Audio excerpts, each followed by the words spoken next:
Hey guys, I recently got asked to do a breakdown of using state triggers to do two-way sync with named components. So I'm just going to do a basic mute button here and show you how I personally like to do it. So grab out a gain control. We need to give it a code name. I'm just going to call it my gain. Set our script access to script. That way we can access it.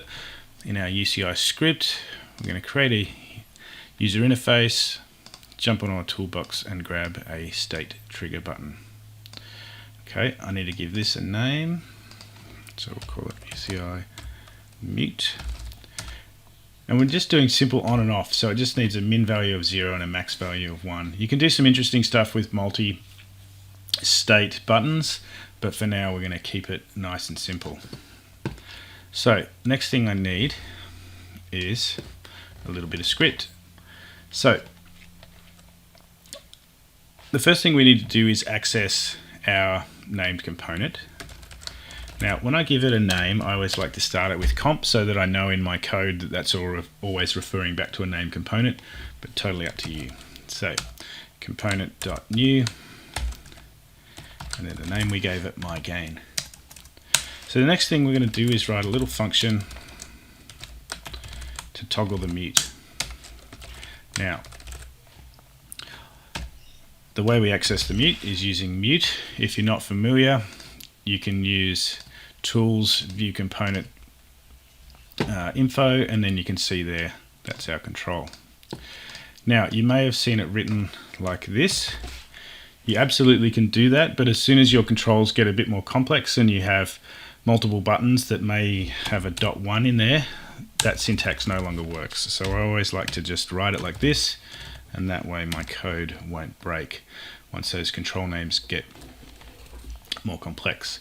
So we're going to change the Boolean value every time the function runs, and to toggle all we use is not.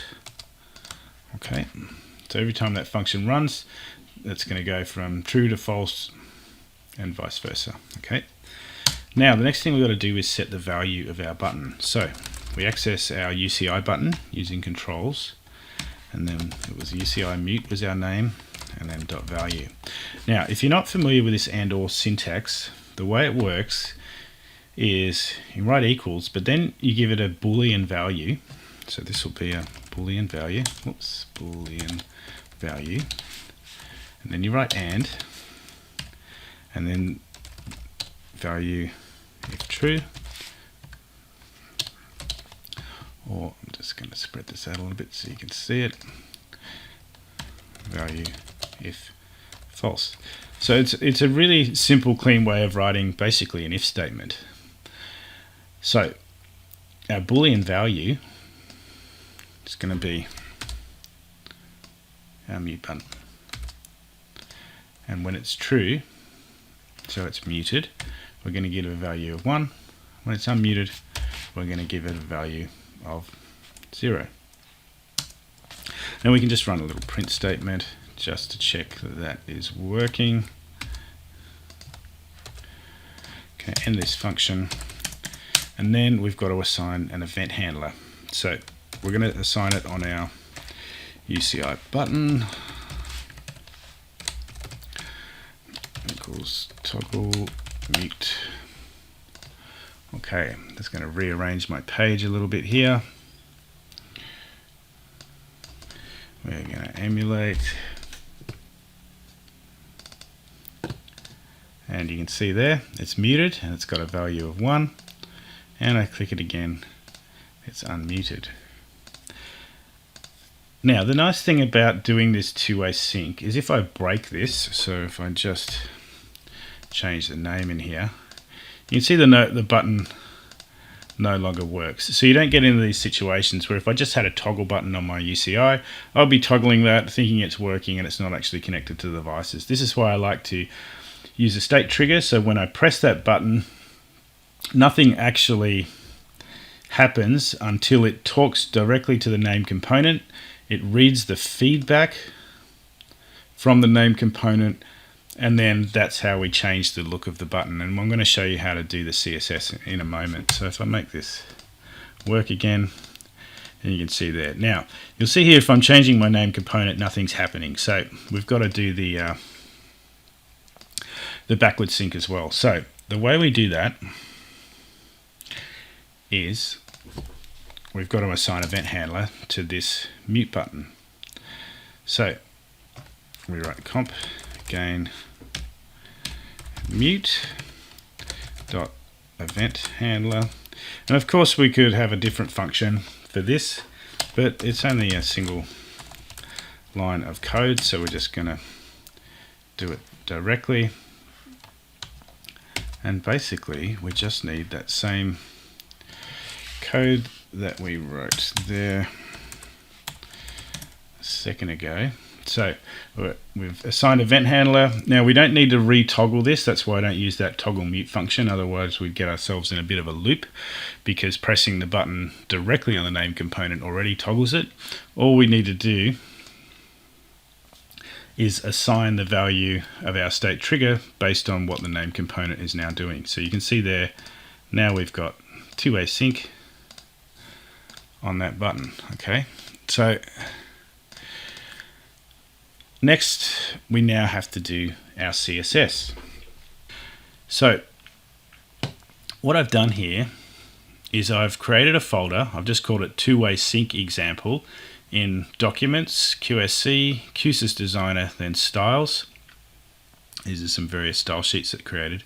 And then we have to create a style.css file. Now the easiest way to do that, you can use our VS Code, new file, call it style.css. Okay, and then we're going to load it. You can see here it's opened. We've just got to open that folder if you haven't already and hit create file. Okay, so I've just rearranged my screen so you can see this button as we go. And we're going to define a simple CSS class here. So I'm going to call it mute. Now that's the base style for the button, and when the value is 0. And then we're going to have to tell it what we want the button to do when the value is 1. Okay, and that's the value that we're changing in that UCI script. So let's just start with something very simple. A color change. The obvious choice for mute being red. Now I've just saved that file, but nothing's happened because we haven't actually brought that into our design file. So now that we have that style sheet, we can go show design resources, two-way sync example, hit install. Now we've got to still then actually assign this to the UCI. So I'll go over here, style, and then we select the button, and then there is our mute class. And now if I just click on that, you can see there that that's now working. Okay, so let's start making it look a little bit fancier. So we can assign some content to the button. That's the text. So we can say press to mute. Let's make it maybe 30 pixels. And we could do the same thing here. Content muted. Okay. Now, say we wanted to assign an icon. We can apply a little bit of padding there. But how do we assign the icon? So, easiest way to do this is just jump into the help file, go into design, user control interface, UCI styles, style reference, referencing images and fonts, then referencing icon fonts. So these are custom icon fonts. These, I believe, are the ones that you see in properties if you're not using CSS and you just click on the button and it gives you some icon options. The ones I like to use are the material ones. So if we just copy those 4 lines of code, and we can just dump them straight into our CSS file. Now we're not going to want to use brightness 1 for a volume or a mute button, so what we do is we're going to jump into Google, and if you just look for material icons and then click on the first thing that comes up in Google Fonts, these are what you call material symbols. These aren't the ones that are included. If you're doing web dev and stuff like that, these ones are quite cool, and you can actually export font files for these. If you prefer something thinner, there is a way to export them and use those in the using the custom fonts method. But if we just go down here and we click material icons, here we have a bunch of icons that we can get access to. Not every single icon in the material icons is included, but the vast majority of useful ones are. So if we look for volume, the two we're going to use are volume up and volume off. So if I just click on this volume up, we can see here that's the code name. So we just hit copy code, and then I can just change it there. Now we probably don't want it yellow, but you can see here I'll just use an arbitrary sort of color, maybe dark green, just so you can see that it's working. And then if we want to change that icon, we can just copy this into our value of 1, and the one we're going to use for that is volume off. And then maybe we just want a different color, being white.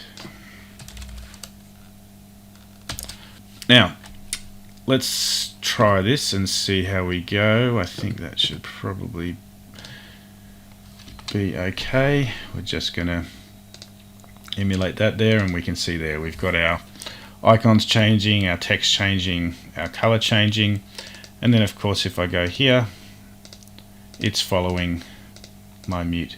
So I hope that helps. Any questions, please just hit me up on communities. Happy programming.